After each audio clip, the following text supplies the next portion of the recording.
Be ready. 5 seconds. Start. Sir, a tax collected by the state for the state GST naturally has to go to the consolidated fund of the state. There is actually a conceptual problem. Where do revenues collected go?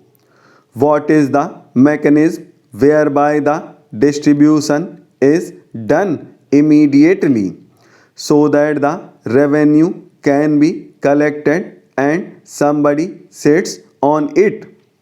That is an important aspect that needs to be clarified.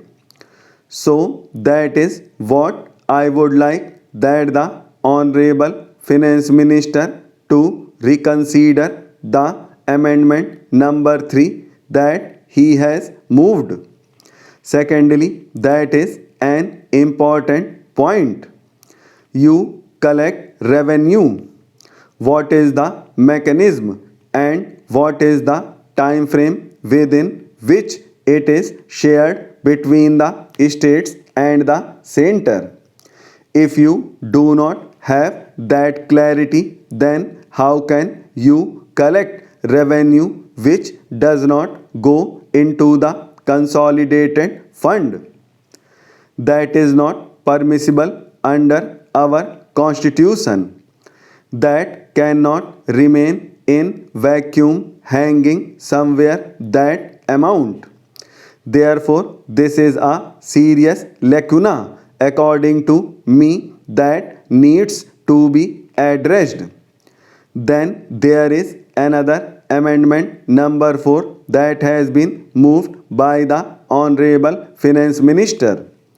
Sir, I have with me letters from the chairman of the Empowered Committee of State Finance Ministers, a position that this bill has discussed over the last 2 decades, a position that was occupied by the left front government's finance minister, now occupied by the current finance minister of West Bengal, and a letter also from the finance minister of Kerala. I know letters by the state finance ministers should not normally be read out here. So I am not reading out these letters. Now both the West Bengal finance minister and the Kerala finance minister, and I think there is a point in which they argue that there has been an issue on the question of the tax levied and collected by the union under clause 2, etc., etc. This is the newly proposed amendment under the same amendment number 4 of the finance minister to clause 10, whereby this amendment, I am informed, has not been discussed in the last empowered committee meeting of the state finance ministers, and it goes against the decision of the empowered committee of 2014, where it was decided that the residual amount in the IGST shall be shared with the states as per the Finance Commission's formula formulated during financial years.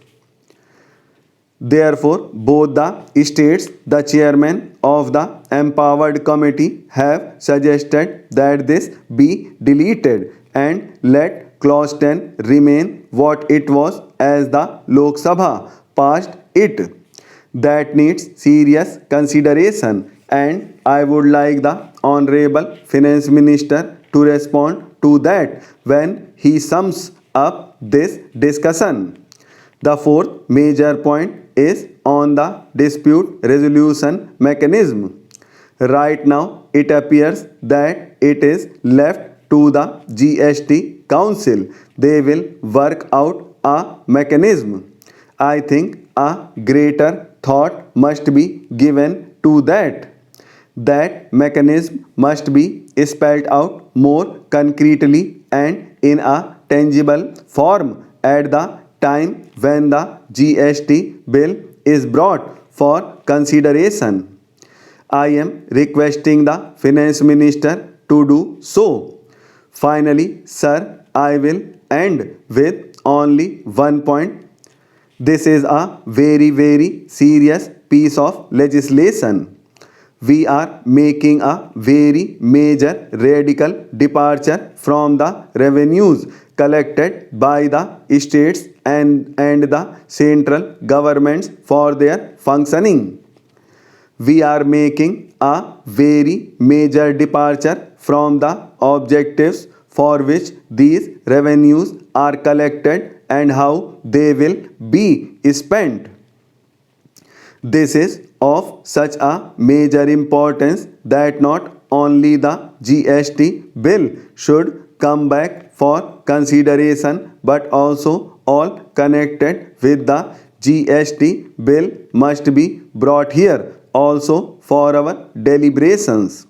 Therefore, they should not be brought as money bills. I myself made an appeal to the Finance Minister. You are aware that I told you earlier of my interpretation of Article 110 of the Constitution of India.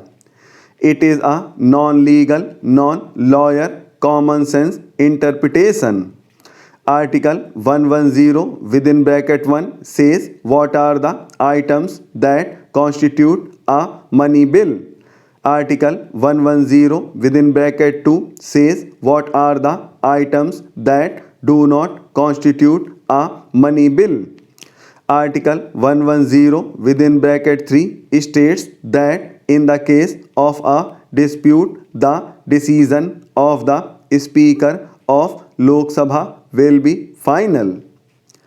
Common sense interpretation is that the matters under adjudication of the Honorable Speaker of Lok Sabha are matters that are not mentioned either in Article 110 within bracket 1 or Article 110 within bracket 2.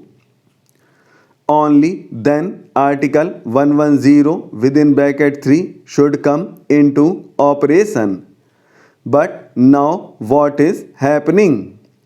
Article 110 within bracket 3 is coming into operation for matters listed in Article 110 within bracket 1 and within bracket 2. I think that is wrong. But anyway, one of our colleagues has taken it to the Supreme Court.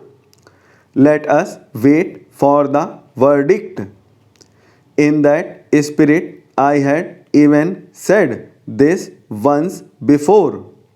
It means that in our indiscretion or hangover from the colonial rule, be correct now.